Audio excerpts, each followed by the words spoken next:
Nung nalaman nyo, ma'am, itong naging resulta ng test ng anak nyo, ano yung pinakauna nyong naisip at pumasok sa isipon nyo? Siyempre po, naano po ako kasi nung time na yun, nasa abroad ako po ako makatulog, di ako makakain kasi iniisip ko yung anak ko. Bakit nagka-cancer? Kasi po ako, sir, magmula nung namatay po yung asawa ko. Lagi na lang po ako nag-abroad kasi may 5 po kaming anak. Kailangan kong tiisin habang nasa Saudi ako. Kasama naman natin ngayong hapon si Loren Torres, 4 na taon ding nagtrabaho sa ibang bansa bilang domestic helper. At ngayon, hinaing ni Loren ang gamutan na kinakailangan ng kanyang anak na nagkaroon ng cancer sa dugo. Magandang hapon, Nanay Loren. Magandang hapon po. Opo, kamusta na po ang kalagayan po ng inyong anak? Ngayon po, nandyan po siya ulit sa BR, sa hospital po, nakakumpine ulit siya. Nagkikemo na po siya. Nagkikemo na po Opo, siya? nag-start na po yung chemo niya for 1 week. 1 week? Bukas. Okay. So, kailan po ninyo nalaman na meron na or cancerous na pala itong... By December po, nagbakasyon po ba yung nagkakaroon na po siya ng mga pakiramdam na sumasakit yung ulo, yung naninikip yung dibdib. Tapos po parang hindi lang po niya pinansin. Apo. Yung inindyan lang po niya kasi busy po sa school. Tapos, siyempre po po sa pag-aano ng cellphone, yung ML po ba. Apo. Tapos po, by March, nahimatay na po siya. Yun na po yung nakumpine. Pinadala ko po sa emergency sa Ligao. Blood culture ko po dito kay Ago Hospital na anemic. May anemic. Po nung may anemic nga siya, parang hindi naman po gumagaling yung Gumagaling niya. po. Opo. Parang lumalala nga yung pamumutla. Tapos yung platelet po niya sa hemoglobin, bumababa, tumataas. Tapos yung CBC po, laging mababa. Ngayon po, ang ginawa po ni doktor sa emergency po sa Ligao, pinag-repair po kami dito sa BRTTH para po sa bone marrow. Yun po, nung na-confine po siya by first week of April sa BRTTH. Ngayong taon po, ma'am? Opo, ngayong taon. Pinag-ano po siya ng bone marrow ng doktor. Yun po, yung after 1 week, nakuha po namin yung resulta. Doon na nga po nag-AML na po siya, acute leukemia. Opo. Nung nalaman nyo, ma'am, itong naging resulta ng test ng anak nyo, ano yung pinakauna nyong naisip at pumasok sa isipon nyo? Siyempre po, po ako kasi nung time na yun, nasa abroad ako po ako makatulog. Di ako makakain kasi iniisip ko yung anak ko. Bakit nagka-cancer? Kasi po ako, sir, magmula nung namatay po yung asawa ko. Lagi na lang po ako nag-abroad kasi may 5 po kaming anak. Wala man lang po ibang maanuhan. Opo. Kailangan kong tiisin habang nasa Saudi ako. Yung anak ko nandito. Opo. Habang kayo po ay nagtatrabaho sa Saudi, opo, sino po yung nag-aalaga po sa 5 anak po ninyo? Kapatid ko po, yung pangalan, tapos yung pangalawang anak ko, salit-salitan po sila. Tapos 4 months po siya na-confine din sa BR bago ako nakauwi. Yun na po, pagdating ko, malala na talaga siya. Sobrang payat na. So parang 70 years old na po, tapos nalumpo. Opo. Hindi na po siya, hindi na po talaga normal. Tapos tinaningan na po nung doktor yung buhay niya. Nung pagdating ko po nung June 19, kinausap po agad ako ni Doc Otto na, Maming, ihanda mo yung sarili mo kasi 30% lang yung chance na mabuhay ng anak ko. Kawaling ng Diyos po, nung after 3 weeks, naka-recover naman yung anak ko. Yung CBC niya tumaas, tapos yung hemoglobin, platelet kasi every 24 hours po sinasalinin siya ng platelet. Opo. Tapos yung naghahanap kami ng mga donor, lumalapit ako sa mga atitsyo para po makakuha po ng kasi yung yung blood type niya po A+. Mahirap po talagang hanapin kung saan-saan po ako sa PCSO, sa mga hospital, sa mga lumalapit ako. Opo. Ilang taon po kayo nagtrabaho dun sa Saudi? Po. Opo. 2 taon at 1 buwan. Opo. So, hindi nyo po, yung pag-uwi nyo po ay hindi po nyo natapos itong contract po ninyo? Natapos po. So, tinapos nyo po Opo. itong... Bilang isang nanay, ano po yung nararamdaman nyo na yung iba na alagaan nyo po dun sa ibang bansa habang yung anak po ninyo ay nandito, meron pong nararamdaman? Yun nga po, para akong sinasakal na hindi ko maintindihan. Kasi po 3 months talaga akong nagpapabook ng flight ko noon kasi gusto ko po talaga umuwi kasi ang sama sa loob ko yung nag-aalaga ako ng mga bata. Tapos yung anak ko nakaratay sa ospital.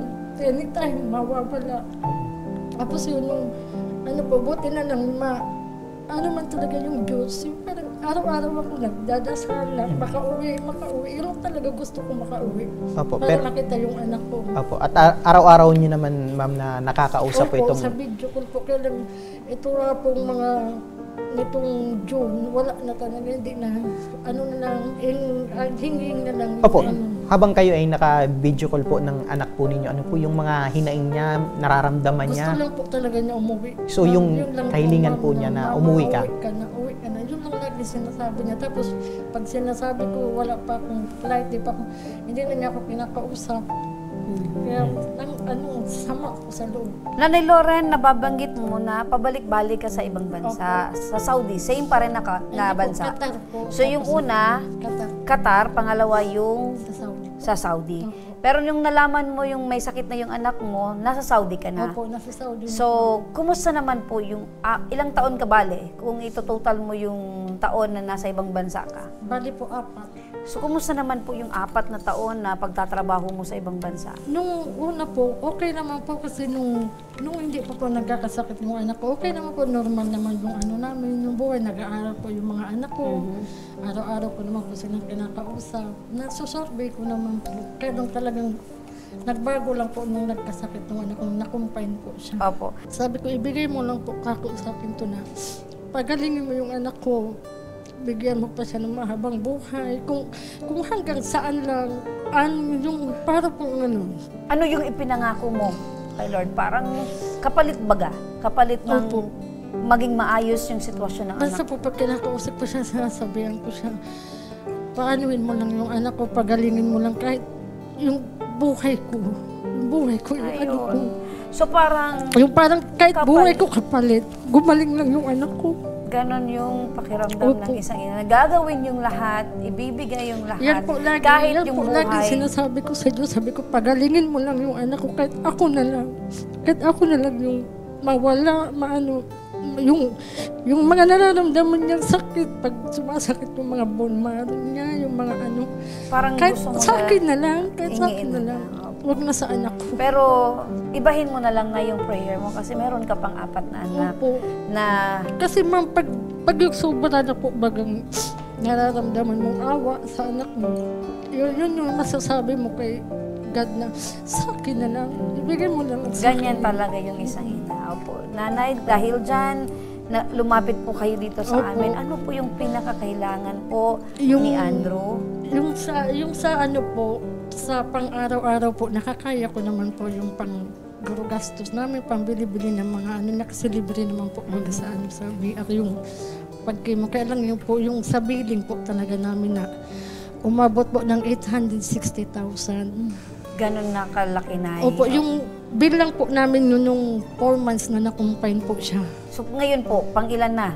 Ngayon, yung bill po namin yun nung unang combine po niya. Ngayon, panibago naman po yung sa chemotherapy niya. Opo. Kaya po, gusto ko po sana na ipanawagan yung bill namin para ma-close po. Para kasi 800,000. 860,000. 860,000 to be Opo. exact. Lagi ko pong inaano sa ano, sana may makatulong po sa akin para makampante na rin po bago yung isip ko. Tapos, yung parang maano na po yung dibdib ko na itong bill namin matapos na kasi may panibago na naman. Tapos iniisip ko po araw-araw yung sa chemo ng anak ko kasi Apo. nag-aano na nga po siya, nagbe-bleeding, ganyan. Sige po. Sige nanay, para mabigyan ng kasagutan itong sinasabi niyong kahilingan para sa anak po ninyo. Makakausap natin ngayon na hapon si Ma'am LV Sedeño, ang coordinator ng Ako Bicol Party List. Magandang hapon, Ma'am LV. Yes, good afternoon. Opo, meron po tayong kababayan na lumapit po sa atin at inaalala niya po, Ma'am LV, ang kanilang hospital bill na umabot na sa 800,000 plus. Ano po ang maaaring maitulong ng Ako Bicol Party List dito kay Nanay Loren? Kausap na po natin yung congressman ng Ako Bicol Party List. Sabi po ni Kong Saldi and ni Kong Pido Gardin, gawin ang lahat para matulungan sila nanay na wala silang babayaran. Since nasa BISM silang naman din sila at malaki ang fund na binibigay ni Kong Saldi and ni Kong Pido ng Ako Bicol Party List. Gagawin po natin ang lahat para ma-zero balance sila. Pabalik lang po sila sa table 4 sa Ako Bicol Desk para po ma-zero balance na sila nanay. Ayun. So, wala nang dapat alalahanin na Miss LB, itong si Nanay Lorena patungkol sa hospital bill, nagkakalaga ng 860,000. Yes po.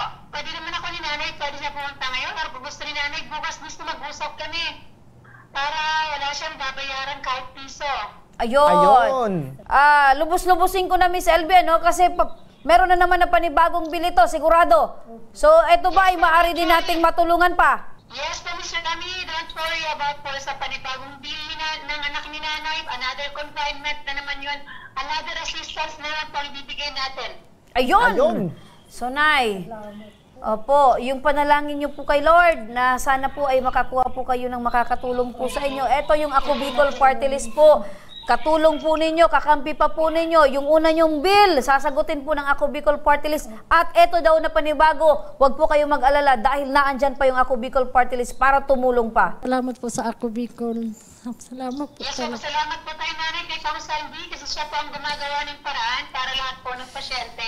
Sa'yo po sa ko. hospital at kasama po si President Bongbong Marcos. Ginagawa po nilang lahat para matulungan ang mga taong mahihirap na katulad natin. Apo. Nagpapasalamat po ako kay Kong na tumulong po na maklose yung bill ko. Mapapanatag na po yung loob ko, yung isip ko. Ayun. Marami pong salamat talaga. Opo. Nay Lorena, maraming salamat. At Miss LB, maraming salamat. Miss LB Sedeño, ang coordinator ng Ako Bicol Party List. Mabuhay po kayo dahil kayo ay one call away lamang. Ang tulong ay laging naandyan. Maraming salamat, Miss LB Sedeño. Thank you so much. God bless ka nanay at sa anak niya. Sana gumaling na kaagad siya. Apo. Thank you po. Thank you. Salamat.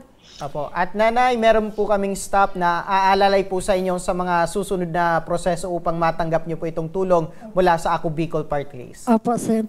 Thank you po. Salamat po. God bless you po. Ayan, Thank palakasin you nyo lang po yung loob nyo, Nay, at dagdagan po yung panalangin para tuluyan na pong gumaling. Ito pong si Andrew. Opo, ma'am. Thank you. Salamat po. Ayan, partner. Maliban pa siguro sa tulong na ibibigay ng Ako Bicol Party List. Siyempre, Nanay, dahil mag-isa po kayong kumakayod para po sa pamilya, para sa 5 anak po ninyo.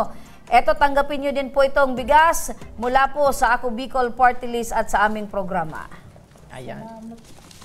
Salamat po. Salamat po sa tulong. Salamat po. Ayan. At maraming salamat sa tiwalang ibinigay niyo po sa amin at sa Ako Bicol Party List.